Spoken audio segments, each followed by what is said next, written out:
Cooking with Papa G Day. Do, do, do. Cooking with Papa G Day. Do, do, do. Hello, friends. Today, we are going to discuss and talk about how to make the perfect steak. So right in front of us, we got the ribeye. I like to have my ribeyes, try to choose your ribeyes that has a little bit of marbling in there. Fat is good when it comes to steak. You want to have fat in between the meat here because this is going to give it that juiciness. And especially how I'm going to show y'all how to do this, we're going to keep two things in mind. The first thing I want to discuss is this. You need to have an internal thermometer. And the reason why that's so important, a lot of people, they just like to put their steaks on the grill and then they might like cut it and, look in the center and see how pink it is. And, they just do it by eye. But to get perfect steaks, you got to have an internal thermometer. Or like I have in my grill, it has an internal thermometer and it will beep when it tells me when the internal temperature gets to where I want it to be. And don't be afraid to look up something online like this, where it shows you 160 degrees is well done. I'd rather not have it well done. My wife likes it well done. Then you have your medium well, which is 150. The medium is 145. And medium rare is 135. So I'm going to try to go in between 135 and 145, probably around 140. 140 is where I like to have my meats. But you can do it whichever way you want to. Yeah? So now that we've gotten that out the way, let's get started. We're going to make it very simple. I'm going to work on my rub. I like to use fresh peppercorns because using just regular black pepper, it's not going to give you that flavor. It's a very robust flavor when you use whole black peppercorns. So you just take your mortar and pestle and you're just going to have that flavor burst right here. And it's not going to take long, especially when you have a stone one like this. Boom, it's already done. And I'm telling you right now, I can smell that pepper. It's just amazing. I will never use ground up black pepper ever again.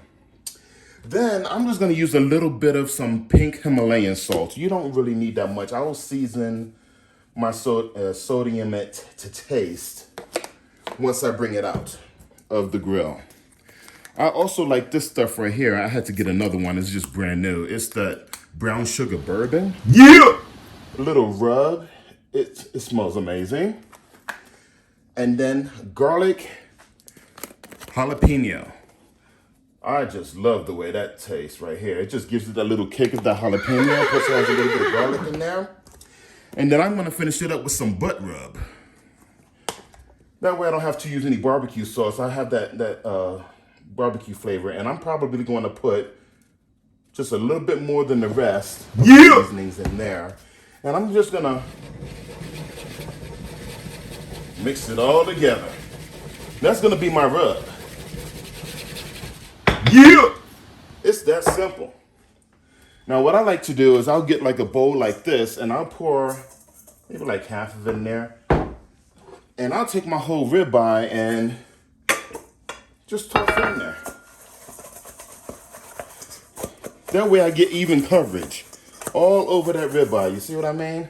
Take the rest of the seasoning, toss it right on that. I normally wear my gloves, but what I'm gonna do is just use a fork. I'm not gonna touch the meat. Here we go. Make sure it gets an even coating.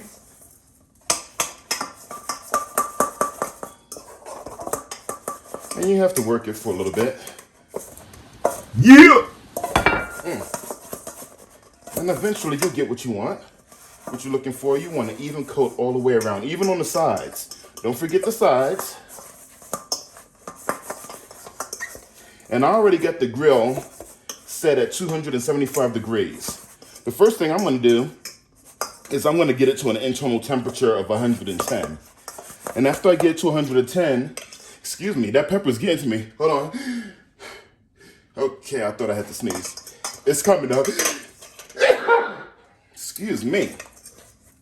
What was I saying? Yes, 110.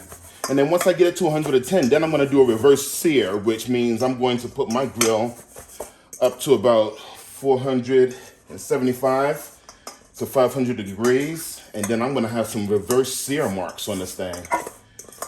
And that's just going to be amazing. So, yeah! It's that simple. We're already 5 minutes in. We have the steak ready to go. We're going to take it out to the grill, and I'll see you in a minute. Cooking with Bobby G-Day. Do, do, do. Cooking with Bobby G-Day. Do, do, do. So we got the pellet grill rolling at 275. I'm also using some hickory pellets. That's gonna put that nice smoke flavor on these steaks. And we're gonna let this thing sit, like I said, until we get to an internal temperature of 110 degrees. I'm gonna put this right in the center for you guys. I got a little bit of that dust still here. We're just gonna just leave that up on top. You don't want to waste any of that. Spread it around. There we go. And I got my probe. I like to, without touching the meat here, I'm going to stick my probe right in the side. And that's going to let me know on my app when it's done. That smoke smell is amazing. So, I'll see you guys back when it gets to 110, and then we're gonna bump the heat up and get that sear going. Okay, friends, I just pulled the steak out of the grill. The alarm went off, but I always like to double check it. But it should be around at 105, 107, so I don't know if you can see that, but it's at 109. That's perfect. The internal temperature is 109. So what I've done is I'm bumping up the heat on the grill. As you can see here, we have about 380 degrees. Yeah. The grill that I have particularly can get up to 500 degrees. But in order to get that nice sear, I've purchased something called a sear kit, and that's gonna bump the heat up even more to about 700 degrees. So we're gonna get some nice grill marks on this thing, and I'm probably going to keep it on 2 minutes aside. Get those grill marks, and I'm not gonna stop until it gets to 140 degrees. When it gets to 140 degrees, I'm gonna pull it out. Yeah! Another thing that I like to do is, I don't know if I know I've showed you guys this thing. This thing is my melted butter shooter. Ain't nothing like putting a little butter on your steaks. That's butter. And just add that little bit of flavor there. Look at that. Dang, I got it all over my iPad too. No worries, that can just be wiped off. So yeah, I'm gonna see you guys in a little bit. And yeah. Cooking with Bobby G-Day. Do, do, do. Cooking with Bobby G-Day. Do, do, do. Man, oh man. So as you can see, we got some serious action going on. We got the grill up to 500 degrees. And we got the steak ready to throw on there. Watch what happens. Yeah! So that's that sear kit I was telling you guys about. Toss that on there. We're gonna do it that way. It's already sizzling. And we're gonna let that sizzle a little bit for about 2 minutes. Get some nice good sear marks on that thing.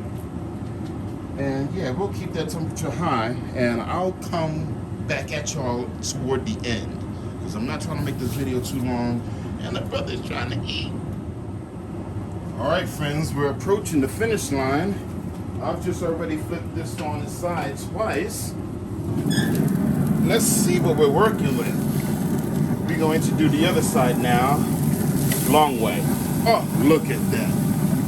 Oh, look at that. Bring that camera really close right there.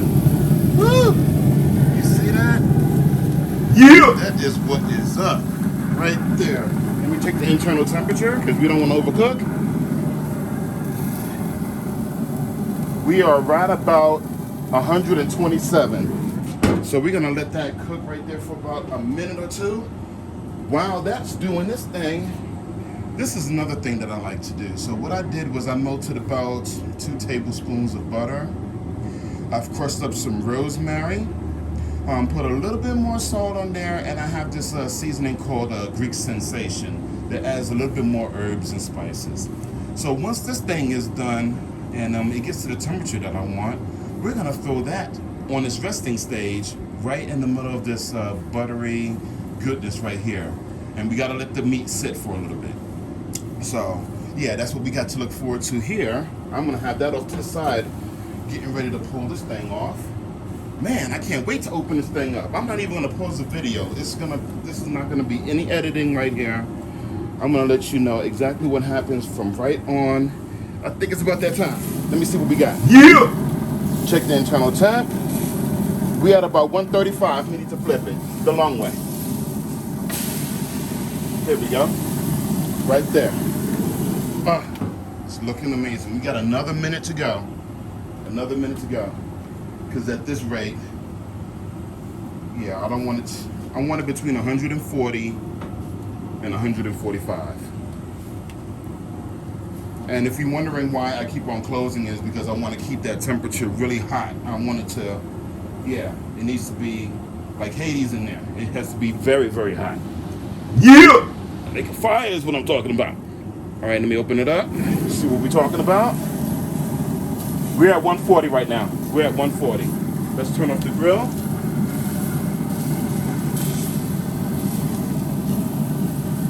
All right, let's look at the other side. Oh my goodness, let's go. Let's go. Oh. All right. Well, let me close this. And I have to move the camera back inside, but yeah, let's talk a little bit more. Cooking with Papa G Day. Do, do, do. Cooking with Papa G Day. Do, do, do. All right, friends, we're at the finish line. We finally made it. And I have to tell you, it is looking amazing. Oh, no, okay. Well, I don't want to spill any of that juice. Let me make sure we got the internal temperature right. Yeah! Would you look at that? Would you look at that? 141. Yeah, when I pulled it out, it was around 144, 145. So resting temperature at 140. Oh, so it's 145 here. Okay, so that's like I'm right in the middle of the fat. So it's gonna be hotter in the fattier portions. But in the meat, the internal temperature of the meat is around 140, 143. We're not doing bad at all. Not at all. I'm sure you want to know what it looks like inside. Well, let's do that. Oh. Look at that right there. We can just go right through the middle there. That is perfect right there. I'm a meat and potatoes type of guy, so today what I'm gonna do, I'm just gonna eat it with a brochet loaf right here. And I like to take some of this nice buttery goodness, this extra goodness that I have here, and then just put that over the toast. And I'm gonna be eating my steak with some toast. It's just gonna be just like that.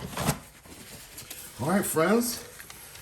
There you have it. That's how you make a perfect steak. You gotta have the right temperature. You can't be afraid to experiment with your own seasoning.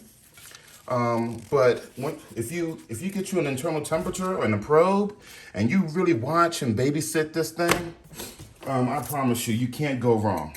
You can't go wrong. Let me take a bite of this. I know y'all waiting for that too. Yeah. Let me see here. I should have prayed to Jehovah before I did that. Okay, I'm gonna see you guys later. Cooking with Papa G Day. Do, do, do. Cooking with Papa G Day. Do, do, do.